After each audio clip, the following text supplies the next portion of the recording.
Salut à tous. Aujourd'hui, on va parler de talents français qu'on n'oublie pas. Ce qui les relie? Ils nous ont quittés trop tôt, emportés par le sida, à une époque où cette maladie frappait sans distinction, sans pitié. Cette vidéo est un hommage pour raconter qui ils étaient, ce qu'ils ont laissé derrière eux et pourquoi leur héritage résonne encore aujourd'hui. Alors, c'est parti. Mais avant de plonger, petite pause rapide. On n'est pas nombreux à faire ça. Il y a si peu de chaînes qui prennent le temps de raviver la mémoire de ces artistes, de garder leurs histoires vivantes. Si cette vidéo vous touche, mettez un like, abonnez-vous. Votre soutien est essentiel pour que cette mémoire ne s'efface pas. C'est grâce à vous qu'on peut continuer à raconter ces vies. Merci, vous êtes incroyables. On y retourne. Bruno Carrette. C'était l'homme qui te faisait rire sans même que tu t'en rendes compte. Né le 27 novembre 1956 à Alger, en pleine Algérie française, il débarque en métropole avec sa famille après l'indépendance. Il grandit à Paris, dans une vie plutôt banale au départ. Les études? Rien de folichon. Un peu de droit, mais vite abandonné. Bruno, ce n'était pas un gars de bureau ou d'amphi. Il cherchait autre chose et il l'a trouvé dans le rire. Il commence comme serveur au Café de la Gare, ce lieu mythique où traînaient déjà des pointures comme Coluche ou Miou Miou.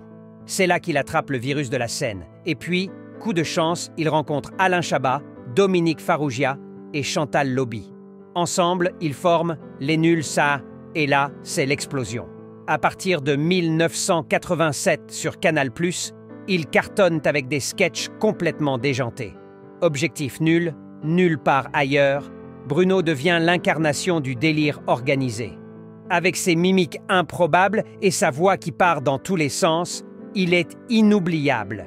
Il joue dans Le téléphone sonne, un faux JT hilarant. Et même au cinéma, il laisse sa marque comme dans La Cité de la peur. Bon, ok, il était mort avant la sortie, mais son esprit plane sur le film.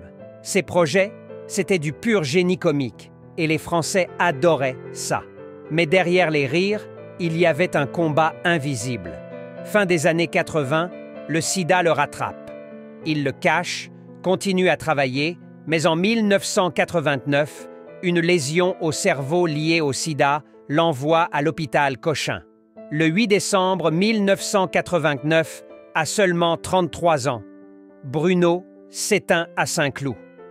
Les nuls ne seront plus jamais les mêmes sans lui.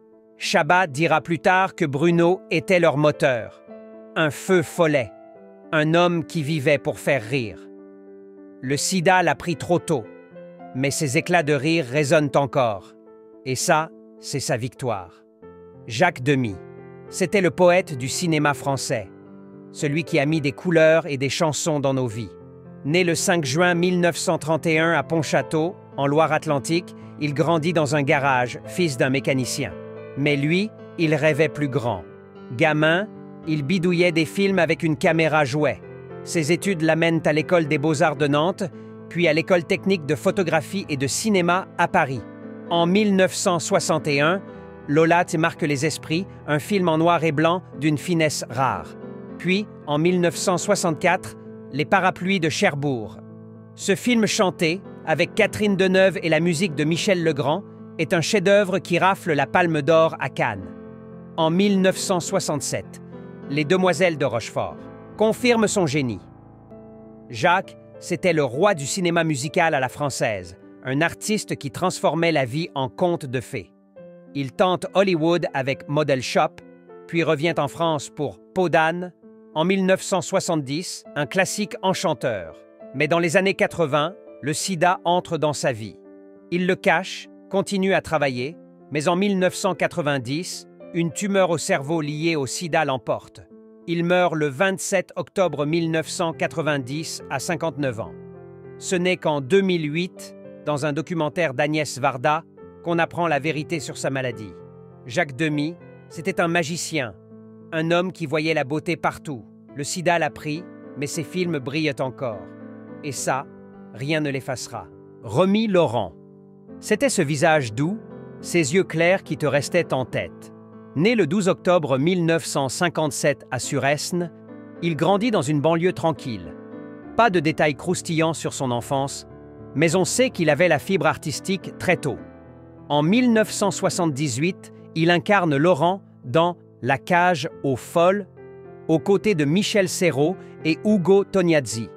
Le film est un triomphe mondial et Rémi, avec son visage d'ange, devient une figure inoubliable. Il enchaîne avec des petits rôles au cinéma et à la télé, mais reste souvent dans l'ombre. Au théâtre, il brille aussi, prêtant même sa voix à des dessins animés. Mais dans les années 80, le sida entre en scène. Rémi se bat contre une dépendance à l'héroïne partagée avec sa compagne Anne Caudry. C'est par les seringues que le virus s'installe. Le 14 novembre 1989, à seulement 32 ans, Rémi s'éteint à Paris, emporté par une leucémie liée au sida. Anne tiendra encore 2 ans avant de succomber elle aussi. Rémi repose au cimetière de Montmartre. Un talent sensible, fauché trop tôt. Son rôle dans La cage aux folles, cette légèreté qu'il y mettait, reste gravé dans nos mémoires. Copie.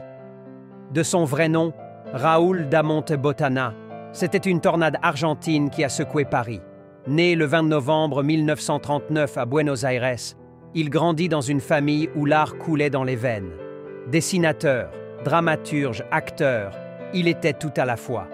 En 1962, il s'installe à Paris et devient une figure incontournable du Nouvel Observateur, avec ses dessins absurdes et hilarants.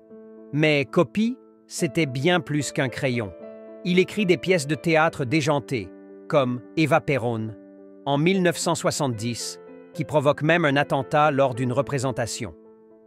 Dans les années 80, le sida frappe. Il continue à créer, mais sa santé décline.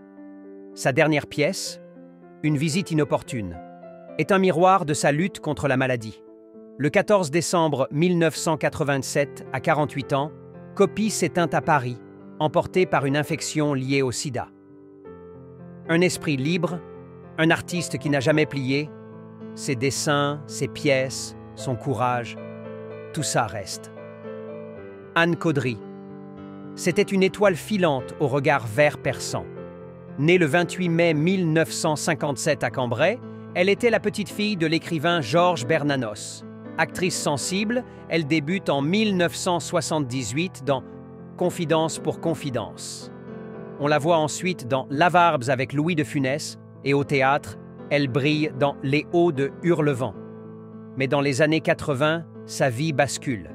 Comme son compagnon Rémi Laurent, elle sombre dans l'héroïne et le sida s'installe.